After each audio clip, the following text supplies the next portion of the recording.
Welcome to the Deep Dive. We're the show that cuts through the noise, digs into the data, and hopefully gives you the insights you need to be, well, truly informed. That's the goal. Today we're doing a deep dive into the latest financial reports from Old Dominion Freight Line, ODFL. They're a huge player in the less-than-truckload, or LTL, shipping world. Right, a bellwether, really. We're looking specifically at their Q2 2025 earnings call and the press release that came with it. Now, these reports, they're usually packed with info, but I think they get even more interesting when a company like ODFL is, navigating a pretty tough economic patch. Definitely. It's kind of like a story of a company trying to defy economic gravity a bit. And that's exactly why this is so relevant for you listening in. Understanding how a top company like ODFL manages through a downturn, well, it can offer some really valuable lessons. Yeah, whether you're deep in the logistics industry, just watching the broader economy, or maybe you're just curious how successful businesses adapt. Exactly. We're going to focus on the key bits ODFL shared about their strategy, their outlook, essentially how they're trying to play offense in what feels like a defensive market right now. Okay, let's peel back the layers then on their Q2 2025 performance. The headlines. Total revenue, it was down 6.1% to $1.41 billion.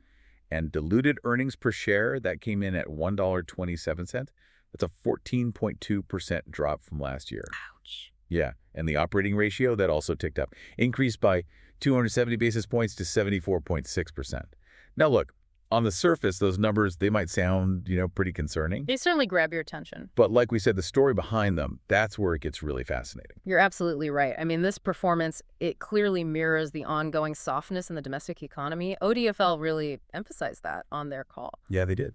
It's just a challenging macroeconomic backdrop. And what's really crucial to get your head around here is the deleveraging effect that lower revenue has on their operating expenses. Right. Explain that a bit more. Well, basically, as their top line, their revenue shrank, their fixed costs, think terminals, some labor depreciation, those costs become a bigger slice of that smaller revenue pie. So percentage-wise, costs go up even if the dollar amount stays the same. Precisely, and that hits profitability. And just for anyone less familiar, that operating ratio number, it's simply their operating expenses as a percentage of revenue. So 74.6% means for every dollar they brought in. They spend almost 75 cents running the business. Exactly. So a higher number means less efficiency, less profit, which, yeah, like you said, sounds concerning on its own. Okay, but here's where the story gets, well, kind of surprising. While the overall revenue was down, it wasn't just a simple across-the-board decline in everything. Right. There are nuances. ODFL saw a 9.3% drop in their LTL tons per day. That was driven by 7.3% fewer shipments each day, and also the average shipment got a bit lighter, down 2.1% in weight. So less stuff being moved in slightly smaller packages of stuff? Exactly. Volumes were clearly down. But, and this is the big but, against that backdrop, their LTL revenue per hundredweight, excluding fuel surcharges, actually increased by 5.3%. Yeah. That's the key metric. How does a company pull that off? Volumes falling, but the price per unit effectively going up? Well, this really shines a light on their disciplined approach to pricing. Yield management, they call it. Okay. LTL revenue per hundredweight, it's a core metric in this industry. Basically, how much do they earn for every 100 pounds they move? The fact that that number went up, even as total volume dropped, it says a lot about their pricing power. So they're not just competing on price then? Not at all. The cornerstone of their whole strategy, what they kept repeating, is delivering superior service at a fair price. And they backed it up with some pretty impressive service numbers for the quarter. Get this, 99% on-time performance. 99%? Yeah, in logistics, that's kind of nuts. It's remarkable. And a cargo claims ratio, so lost or damaged goods, of just 0.1%. Okay, think about that for a second. In a world where you kind of brace yourself for late deliveries, ODFL is basically saying, nope, your stuff will be there. Almost every single time. That's got to be a huge selling point. It absolutely is. And it's not just, nice to have good service. This is ODFL's strategic weapon. This best-in-class service, it cements customer relationships. It's what lets them hold the line on pricing, even when the market's soft. Right, when everyone else might be discounting just to get volume. I don't necessarily have to. Why? Because their customers value that reliability, that quality. It's something competitors struggle to match consistently. That's a huge lesson, really, in how premium service builds pricing power, even when demand dips. So they know their worth, and they charge for it. Exactly. They mentioned focusing on profitability at the individual account level, making sure each customer relationship makes sense financially, helps offset cost inflation, and supports their ongoing investments. And this consistent execution, it seems to be working. They said their market share stayed relatively consistent despite the slowdown. They even won some new business during contract renewals. Okay, so they're like the premium brand, maybe, Yeah. that doesn't feel the need to slash prices even when the economy's sluggish. Makes sense. But if they're holding the line on price, even gaining some customers, why did that operating ratio still go up? Are the costs just that sticky? That's a really good way to frame it. Yes, the operating ratio increase, it comes down to a few things happening at once. First, like we talked about, that deleveraging effect from lower revenue, Right. less money coming in to cover those fixed costs. Right. Not the problem. Second, overhead costs as a percentage of revenue, they jumped by 160 basis points. Part of that is just ongoing depreciation from their big long-term capital spending program. Okay, hold on there.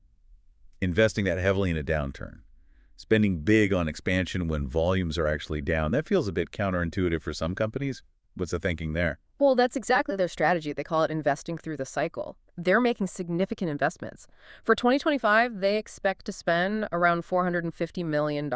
Wow. Yeah, that includes like $210 million for real estate, expanding service centers, $190 million for new tractors and trailers, and another $50 million on technology. So they're doubling down while others might be pulling back. That seems to be the play.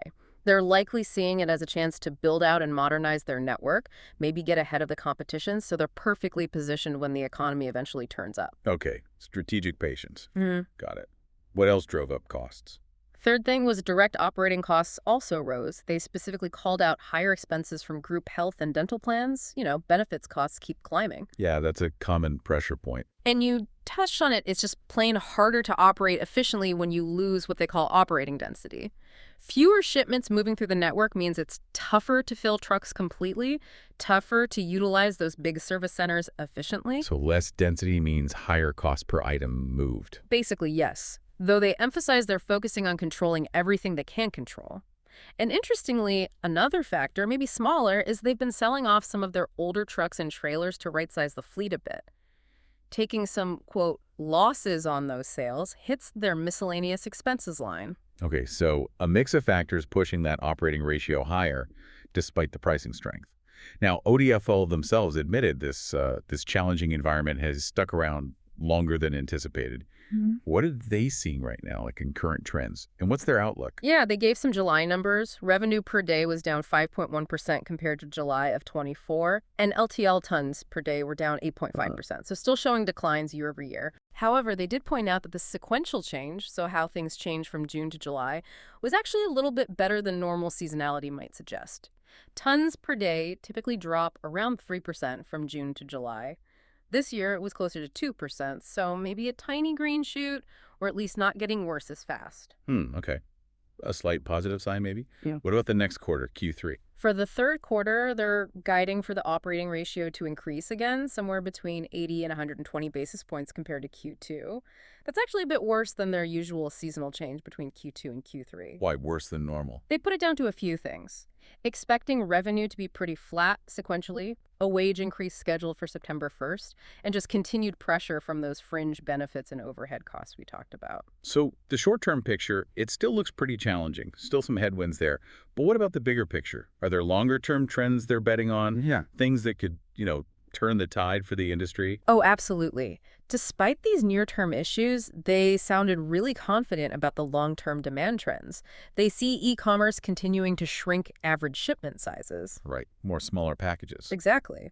Which favors LTL over full truckload. They expect more truckload freight to convert to LTL as companies break down larger shipments into smaller, more frequent ones. Makes sense. What else? Nearshoring and reshoring, manufacturing moving closer to North America.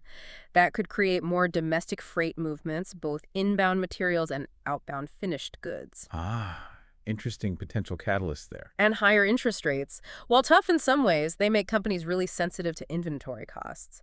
Holding less inventory means needing reliable, faster shipping for just-in-time models, Yeah. which plays right into the hands of a high-service LTL carrier like ODFL. Okay, those do sound like pretty powerful potential tailwinds for the whole LTL sector. Yeah. But what about ODFL specifically? How does their strategy, their position, let them really capitalize?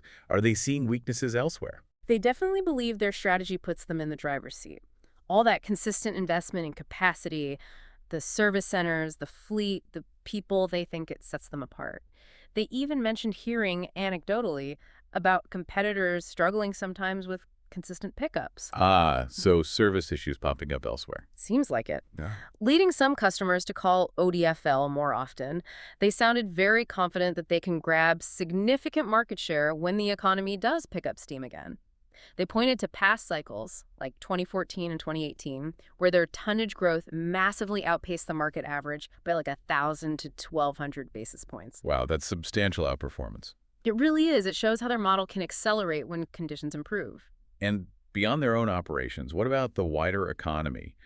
What are they sort of hoping for, macro-wise, that would really light a fire under demand, especially for that big industrial chunk of their business? Well, they're waiting for a few key macro factors to kind of settle down or turn positive. The big tax bill is apparently finalized now. That includes bonus depreciation. Which means companies can write off investments faster. Exactly. Things like buying new equipment, new trucks, expanding facilities.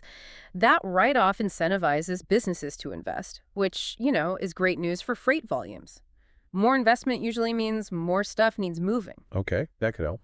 They also mention hoping for, well, maybe some progress on trade deals and eventually seeing interest rates come down. They believe lower rates, especially, would really help spur the industrial economy. And remember, that's like 55–60% of their revenue base. Right, that industrial sector is key for them. And underpinning all of this is their continuous investment in technology. Things like line haul optimization software, other tools. That's part of how they maintain that operating ratio advantage.